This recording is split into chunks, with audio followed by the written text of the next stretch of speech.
કોમલબેન જતીનકુમાર પંડ્યા, ઉપપ્રમુખ અરવલ્લી જિલ્લા પંચાયત ને માજી જિલ્લા પંચાયત સદસ્ય રહી ચૂકી છું કોંગ્રેસ પાર્ટીમાંથી.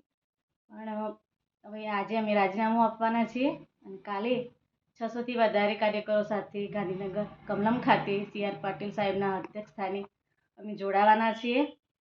કોંગ્રેસમાં આમ તો વર્ષોથી અમે તો મારા સસરા વખતથી કોંગ્રેસમાં જોડાયેલા જ હતા, પરંતુ હવેની જે કોંગ્રેસ છે એ માત્ર ને માત્ર દરેક રીતે પક્ષાપક્ષીથી પર થઈને વિકાસના કામો કરતા નથી. જ્યારે માનનીય આપણા લોકલાડીના વડાપ્રધાન નરેન્દ્રભાઈ મોદી સાહેબની જે વિકાસની જે ગતિ ચાલી રહી છે તે માટે અમે ભારતીય જનતા પાર્ટીમાં સામેલ થવા માટેનો નિર્ણય લીધો છે. અને કોંગ્રેસમાંથી અમે એટલે જ રાજીનામું આપીએ છીએ કારણ કે નાના માણસની વાત અહીં સંભળાતી પણ નથી. જ્યારે કામ કરવાનું આવે તો કોઈ કરતું નથી ને બધી વસ્તુ પૈસાથી જ થાય એવું અમને લાગી રહ્યું છે. માટે અમે ભારતીય જનતા પાર્ટીનો પક્ષમાં સામેલ થવા જઈ રહ્યા છીએ.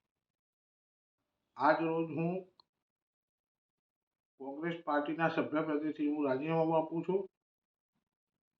તેનું કારણ એવું છે કે ભારતના વડાપ્રધાન નરેન્દ્રભાઈ મોદી સાહેબ, અમિત શાહ સાહેબ, CR પાટીલ સાહેબ, ભૂપેન્દ્રભાઈ સાહેબ, સત્તાકરજી અને અમારા જિલ્લા કક્ષાએ રાજુભાઈ ભીખાજી બહુ ખૂબ સારી કામગીરી કરી રહ્યા છે. અને એમાં એમના અવર્ણમાં આજે દેશમાં વિશ્વમાં આપણો દેશ નામ કમાઈ રહ્યો છે.